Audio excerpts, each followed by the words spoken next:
Bonjour à tous, on se retrouve aujourd'hui encore pour une nouvelle vidéo sur WinDev. Et normalement on est à notre 8e épisode, 9e vidéo.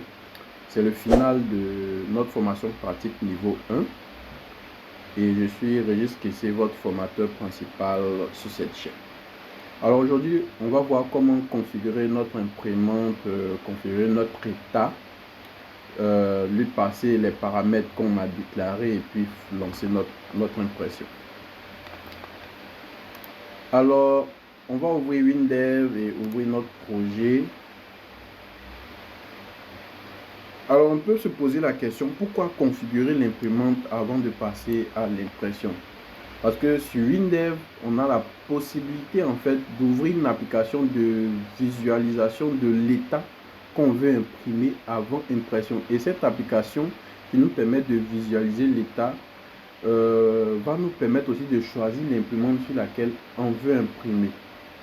Mais ce qu'il faut savoir, c'est que avant d'afficher la visualisation de l'état, en fait, il y a une préconfiguration qui est faite. Alors cette préconfiguration va être faite en fonction de l'imprimante par défaut de l'ordinateur. Et si par exemple l'ordinateur sur lequel est exécutée l'application utilise une imprimante, par exemple une imprimante ticket caisse comme imprimante par défaut qui fait du 80 x 80, l'état va être configuré pour être imprimé sur du 80 x 80. Donc vous allez avoir un découpage 80 80. Et même si vous choisissez une imprimante A4 qui doit imprimer cet état là, vous allez avoir des découpages, ça va sortir en miniature, vous pouvez avoir des problèmes comme ça. Donc au préalable, il faut configurer l'imprimante sur laquelle l'état doit être imprimé. Voilà, c'est très utile. Donc pour commencer, on va aller dans notre fenêtre accueil. Je pensais qu'on avait mis le bouton imprimer, mais bon, c'est pas grave. On va mettre un bouton imprimer juste ici. Voilà. Et on va créer une procédure qui va nous permettre en fait la procédure va s'appeler config imprimante, tout simplement. PL config imprimante. Voilà. PL config imprimante. Alors PL config imprimante va recevoir un paramètre, le nom de l'imprimante. Voilà. Donc PL config va recevoir nom imprimante select. Donc vous voyez qu'il y a une proposition. Nom imprimante select. Voilà, comme ça. Qui est une chaîne parce que c'est le nom de l'imprimante qu'on va sélectionner. Et PL config imprimante va vérifier si le S-nom imprimante select contient une valeur. Donc je vérifie si c'est vide. Alors si c'est vide, comme on fait? Voilà ce que j'ai prévu de faire. Si c'est vide, c'est que l'imprimante, il n'y aura aucune imprimante passée en paramètre en fait. Oui. Donc c'est-à-dire que l'utilisateur en configuration n'a sélectionné aucune imprimante. Donc qu'est-ce qu'on va faire? Moi j'ai bien envie de poser une question à l'utilisateur. Donc si c'est vide, on va dire si oui, non. Si oui, non, le bouton sélectionné, ça sera oui. Si oui, non, aucune imprimante, on va dire aucune imprimante n'a été sélectionnée. Voilà. Et en deuxième ligne, je passe à la deuxième ligne. Bon, je vais passer à la deuxième ligne également. Voulez-vous sélectionner l'imprimante par défaut? Par défaut. Voilà. Donc si aucune imprimante est sélectionnée, on va demander à l'utilisateur s'il veut sélectionner une imprimante par défaut. C'est ce que j'ai envie de faire. Maintenant, il faut savoir qu'il y a une différence Il y a une différence entre imprimante par défaut et imprimante en cours. Imprimante en cours, en fait, c'est la dernière imprimante utilisée dans le système. Et imprimante par défaut, c'est l'imprimante cochée par défaut dans le panel de configuration. Ok. Donc, pour récupérer, dans le cas où c'est oui, bien sûr, pour récupérer l'imprimante par défaut, on fait un S non select imprime.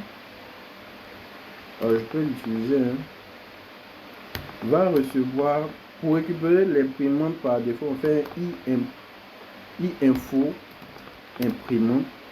Et par défaut, en fait, quand vous sélectionnez aucun par défaut, c'est vrai. C'est-à-dire, quand c'est vrai, c'est l'information que info imprimante ramène, c'est l'imprimante en cours. Quand c'est faux, c'est l'imprimante par défaut. Maintenant, quel type d'information on veut recueillir sur l'imprimante par défaut? Alors, c'est soit le nom du driver de l'imprimante, soit le nom de l'imprimante, soit le nom du port. Aucun par défaut, c'est le nom de l'imprimante qui va envoyer. Donc, vous pouvez le laisser avec un seul paramètre comme ça, faux. Mais bon, j'ai bien envie de mettre aussi le i non imprimante, même si par défaut, c'est le nom qui va être envoyé. Alors, je récupère le nom de l'imprimante par défaut. Maintenant, si ce n'est pas le cas, sinon,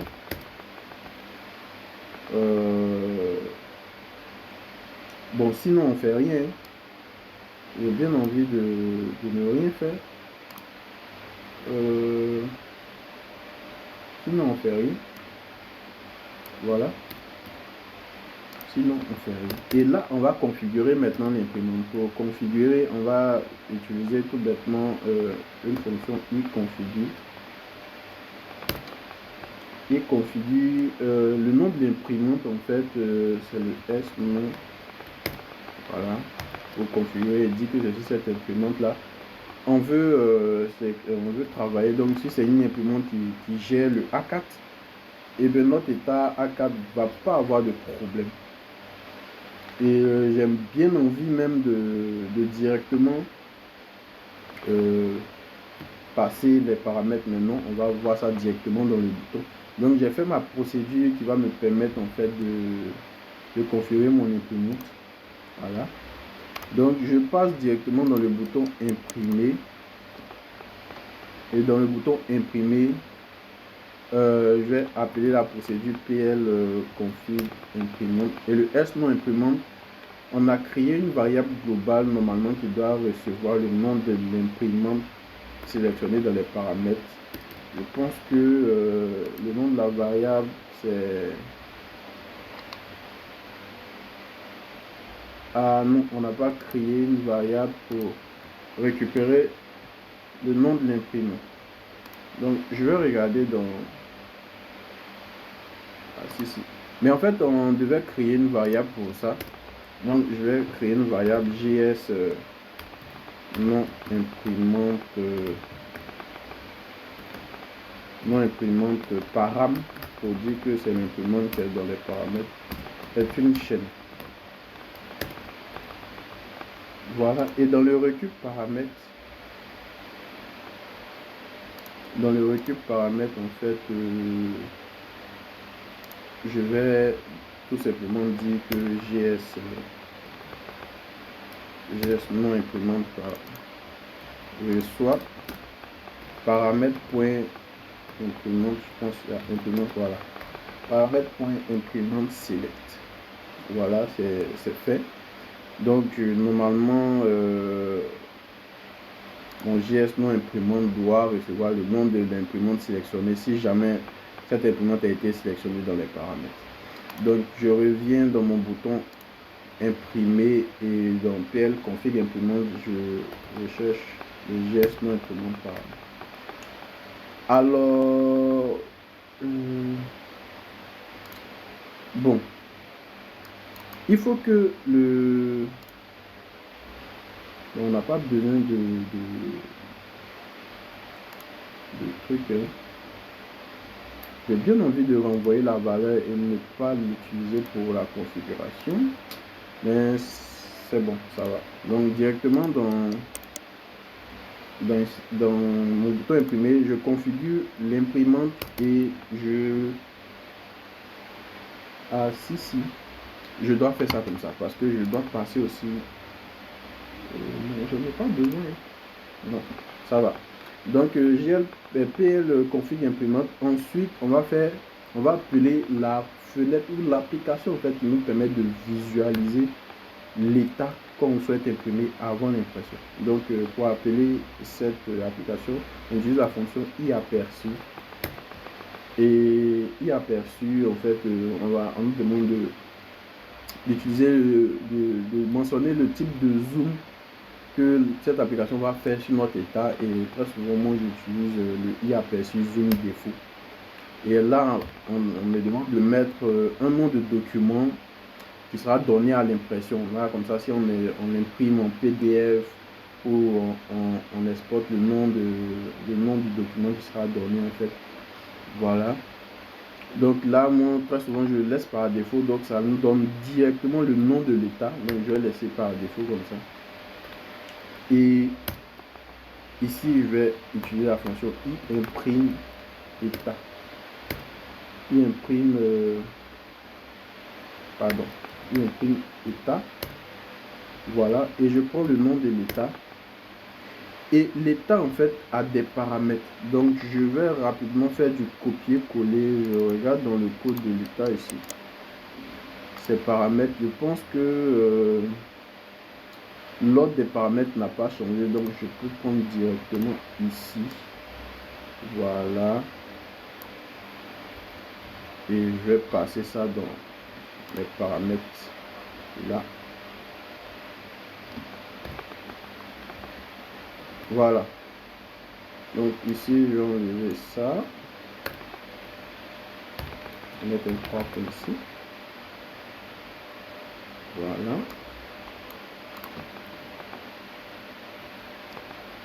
Donc je mets un 3 points ici. Après, je pense que c'est tout. Je vais plutôt passer tout sur la même ligne. Voilà, je pense que c'est tout, on a respecté toutes les conditions. Je pense que aussi notre application est prête pour nous générer notre état d'étiquette. Donc j'essaie de lancer tout ça pour voir ce que ça donne. Alors on va essayer l'impression. On dit aucune imprimante n'a été sélectionnée. Voulez-vous sélectionner une imprimante par défaut? Normalement si c'est non, on fait oui. Si c'est non, on doit avoir quelque chose. Donc on a un zoom par défaut. Bon, j'ai bien envie d'utiliser un zoom 100% pour ne pas qu'il y ait... je vais utiliser un zoom 100% pour ne pas qu'il y ait souvent ces zooms là. Donc je fais IA zoom 100. Voilà. Et je vais regarder dans ma PL config imprimante pour voir. Normalement, je pense avoir sélectionné une imprimante la fois dernière, mais pourquoi l'imprimante n'est pas utilisée, va savoir. Je regarde dans mes paramètres. L'imprimante est bien affichée, bien là. Alors pourquoi l'imprimante est là? Donc dans le PL config imprimante, alors si, voilà, je vais mettre un sinon. Sinon, en fait, si l'utilisateur dit qu'il n'est pas sélectionné l'imprimante par défaut, on doit arrêter l'exécution du code en fait. Donc pour arrêter l'exécution du code, on utilise une fonction reprise saisie. Voilà, et on va reprendre la saisie sur un SI, peut-être le SI code. Voilà, ça va arrêter l'exécution du programme. Donc là, l'imprimante passant, si l'imprimante non, ici c'est 1 égal que je devais mettre, voilà. Si l'imprimante, s'il n'y a rien, voilà, qu'est-ce qu'on fait? Voilà. Donc je pense que ça va maintenant. Alors là, j'oublie quelque chose, le i configure il doit pas être ici. Voilà.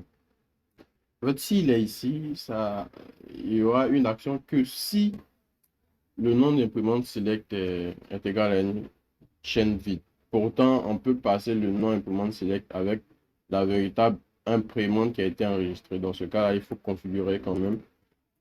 Voilà.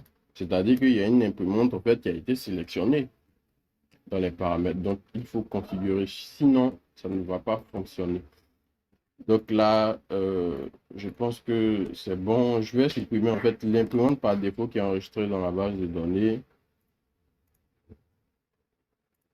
Voilà. Bon, je pense que je l'ai changé récemment, mais ça devait être Adobe PDF. Voilà, donc, je l'enlève tout simplement et je lance ma fenêtre. Donc là, j'essaie d'imprimer, on me dit qu'il n'y a pas d'imprimante sélectionnée. Si je fais non, directement, il y a un reprise saisi sur le code et l'exécution s'arrête. Donc, je réessaie, je fais oui pour lancer l'imprimante par défaut. J'ai bien mon état qui s'affiche. Dans les paramètres, je vais changer d'imprimante, prendre par exemple ça, et je valide. Bon, je vais changer aussi le nombre d'étiquettes départ. Pour ceux qui ne savent pas, un petit rappel. Le numéro étiquette départ, en fait, c'est le numéro d'étiquette à laquelle l'impression d'étiquette va commencer. Par exemple, si je mets 2, c'est à la deuxième case d'étiquette que l'impression va commencer. Si je mets 5, c'est à la cinquième case. Voilà. Donc, les autres paramètres parlent d'eux-mêmes. Là, je pense qu'on a expliqué ça dans le précédentes vidéos. Donc, si là, je mets 5 et que je valide, je lance l'impression. Vous voyez, l'imprimante configurée, c'est bien ce que j'ai sélectionné dans les paramètres.